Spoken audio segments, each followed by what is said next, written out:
Oh my goodness, this is hard.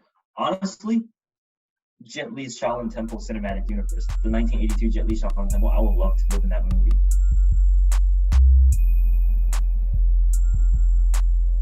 Deadly Shapes of Shaolin can I say that it's an homage to the golden age of Kung Fu cinema? Yeah, no, for sure. I think it's more so an homage to the smaller unseen works during the golden age, right? Because a lot of films were overshadowed by like giants such as Jackie Chan or Sammo Hung or Jet Li, right? They were overshadowed, and not a lot of them were seen by the public too often or too much. So Deadly Shapes is an homage to those forgotten gems of the golden era of Hong Kong action movies, the old school kung fu action movies. Is this style something that you want to bring back?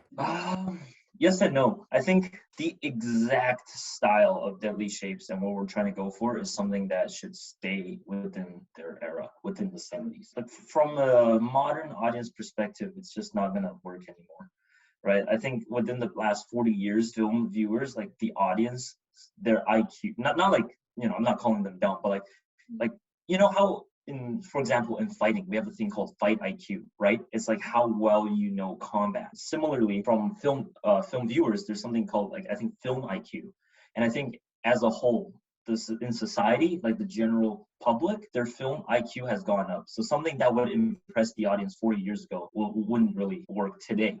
So I think the exact style of Deadly Shapes in those 70s films, they would work in the 70s, but definitely not today. But what I want to bring back are certain elements from back then. For example, I want bigger productions today to bring back actual martial arts talents, right? A thing they do now is they base an actor, like for martial arts movies, they base it off of their acting portfolio, not their martial arts portfolio, because to them, if they can act, that's the first priority. And then for the martial arts aspect, for the fight scenes, they can always train it before production, maybe a couple months.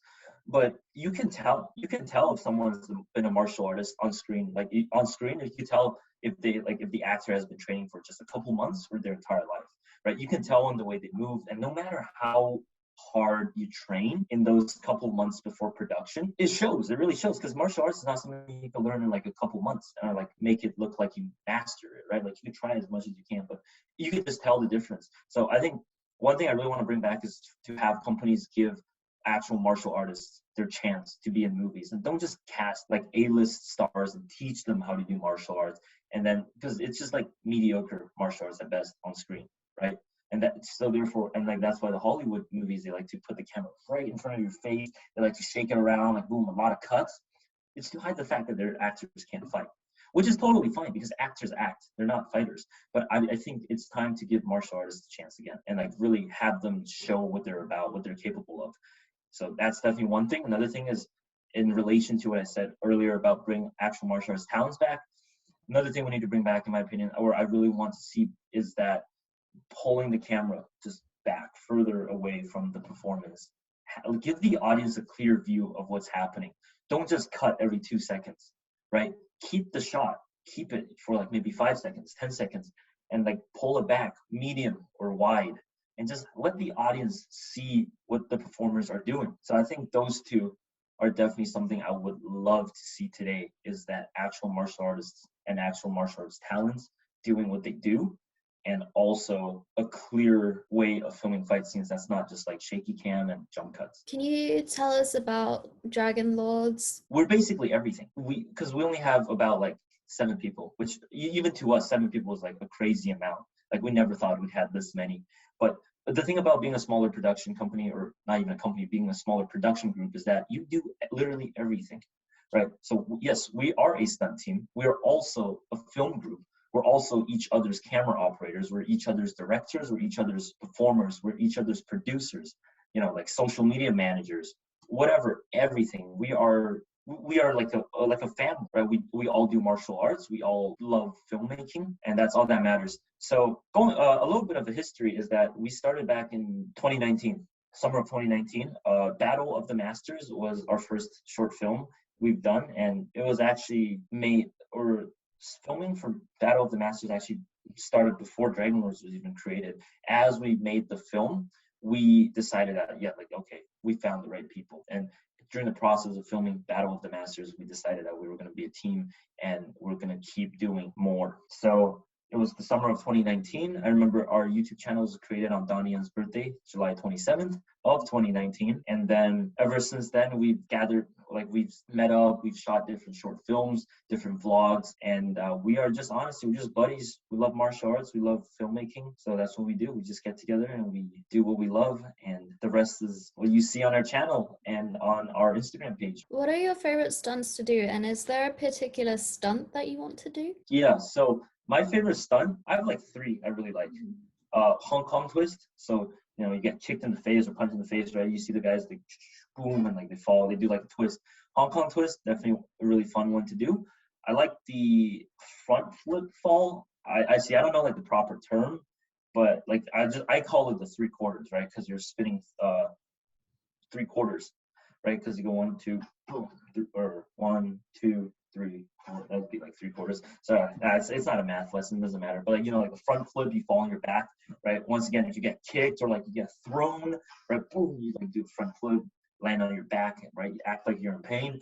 So that's my second. But the third would be the back 3/4. So you do a back flip, but instead of landing on your feet, you know, you land on your front side. So like you slap the ground basically like that. So someone like gives you an uppercut or kicks you in the face, you do a backflip, land on your chest. Of course, you know, they're only fun if you do it properly. It's very easy to like hurt yourself with them, but that also kind of adds on or adds to the fun of doing it, is knowing that like there's that danger. That's those 3 are my favorites. But in terms of a stunt that I want to do that I haven't gotten to do yet is basically falling on furniture. I kicked Steven and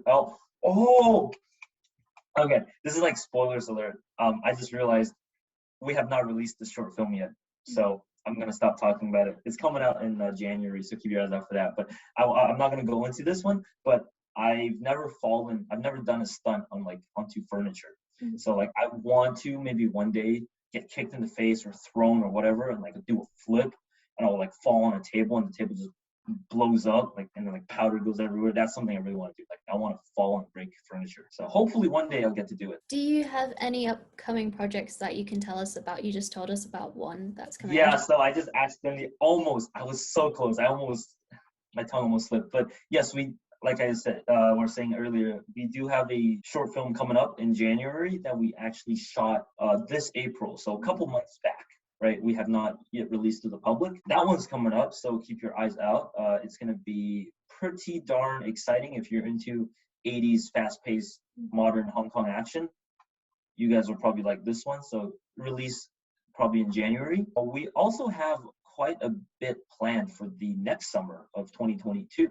I can't go into too much details because it's still not like fully flushed out yet, so things are subject to change, but it's a lot of action, I'll just say that. But definitely we are, you know, we're decked with with projects and everything, so definitely a lot on our list to finish. Keep your eyes out for that, but definitely the January one is the closest one, and it's settled. It's already filmed, so that one's already coming out. It's going to come out in January, so keep your eyes out for that.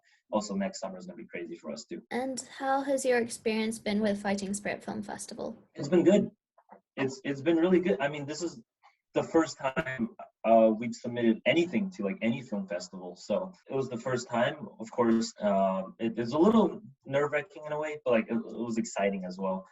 But yeah, no, it's been great. You guys were like awesome and just like taking our project in because it was on pending. So I was really glad. I was really grateful that you guys actually like accepted our entry for Deadly Shapes into your film festival. We actually got nominated for like 2 awards. I mean, like we didn't win any, but it doesn't really matter to us if we won something or not, because like just the fact that we got nominated for something was already so exciting for us. So it's been great. And like honestly, I would do it again. And I'll probably keep doing, or like I'll keep submitting films for this festival for as long as we make short films, and for as long as you guys keep doing this.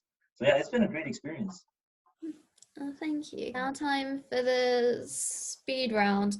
So in the speed round, you pick one film for each category. Okay. What was the last film you watched? I don't even remember. Do my films count or like actual films? Any. Any films? Well, I guess the last film I've watched was Battle of the Masters. like my first short film. But if we're talking about full films, I can't remember. Oh no, I do remember. It was Aces Go Places with Sam Hui. Is a 80s Hong Kong movie. That was the last film movie I watched. What was your favorite childhood film? Jurassic Park. Which cinematic universe would you like to live in? For example, the Grand Budapest Hotel, X-Men, MCU. I want to create my own cinematic universe, but if I have to choose from one that's existing, probably.